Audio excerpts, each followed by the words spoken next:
Hello and welcome back to my channel, Saying Yes to Life, and welcome to my garden here in Vilcabamba, Ecuador. My name is Delisa Renideo, and today I'm wearing a special shirt.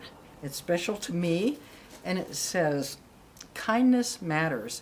And this was given to me by my dear friend Sarah Taylor, who actually died of brain cancer, I think it's been 3 years ago. But she was a very dear friend of mine, and she and I had many kind of spiritual connections with each other. And so she gave me this shirt, and she had one made for herself as well.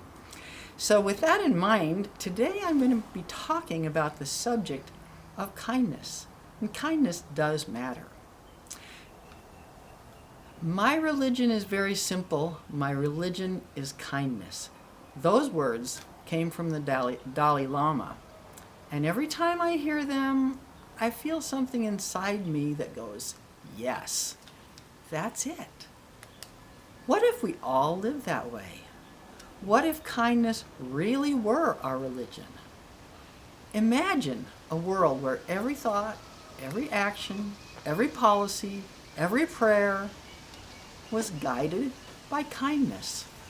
Not doctrine, not dogma, just kindness. Simple, clear, transformative. Now, kindness isn't sentimental. It's not just smiling and being polite. True kindness is underlain by strength. A willingness to stay open-hearted even when it would be easier to close down. It begins with how we treat ourselves. We can't offer genuine kindness to others if we're constantly judging or criticizing ourselves inside. And when we learn to be gentle with our own mistakes, and of course we all make them, that same gentleness naturally extends outward to our friends, our families, strangers, and even those that we find difficult to love. Kindness is the simplest, and yet it's the most profound spiritual practice that there is. Now, kindness does not mean being a doormat. And that's a really important distinction that I want to be sure I make here. True kindness has a backbone. It doesn't mean saying yes to everything. It means acting from love, not from fear or guilt. And sometimes the kindest thing that we can do for ourselves or for others is to say no. When we say no to what dishonors life, whether it's unhealthy habits, negative self-talk, or relationships that drain us, we're saying yes to something deeper, to respect, to truth, to love. Kindness toward ourselves allows us to create healthy boundaries. Really important. And kindness toward others means that we can be honest without being cruel. Kindness doesn't always look soft, but it does always come from love. So let's just imagine, what would our world look like if kindness were our religion? If governments led with compassion instead of control? If education nurtured curiosity instead of competition? If medicine was guided by care, not by profit? If we treated the earth and every creature on this earth as sacred? There's a story from the Special Olympics that I've always loved. Maybe you've heard about it. A group of children were running a race, and partway down the track, one little boy stumbled and fell, and he started to cry. And instead of racing ahead to win, the other runners stopped. They turned around. One little girl even bent down and kissed his scraped knee and said, "There, that'll make it better." Then they all linked arms and they walked together to the finish line.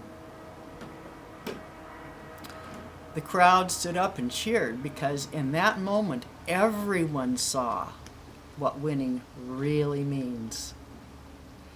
That's what our world could look like if kindness were our religion. No one left behind, no one forgotten. We rise and we walk together. So how do we make kindness our daily practice? Well, like many things, it helps to start small. Each day we can ask ourselves, was I kind to myself today? Did I speak kindly to someone else who needed encouragement? Did I act with kindness towards someone who may have irritated me? Sometimes it's as simple and necessary as pausing before we react and taking maybe one slow, deep breath and asking, is my response kind? We can use heart math breathing to come back to the heart. We can use Byron Katie's The Work to question unkind thoughts. And we can use EFT tapping to release tension and return to calm. I have made some videos in the past about each of those. And if you'd like to take a look at those, I'll have links in the description. Kindness isn't a mood. It's a practice. I'm going to repeat that. Kindness is not a mood. It's a practice. It's how we say yes to life, moment by moment. The Dalai Lama also said, there's no need for temples. Our own heart is our temple. The philosophy is kindness. Every act of kindness is a prayer. Every gentle thought is a sacred offering. If our religion were kindness, the world would heal, one heart at a time. So as I wear my shirt today, and I remember my dear friend Sarah, I remember that kindness matters. And I wish you a day full of love and kindness. Thank you so much for joining me.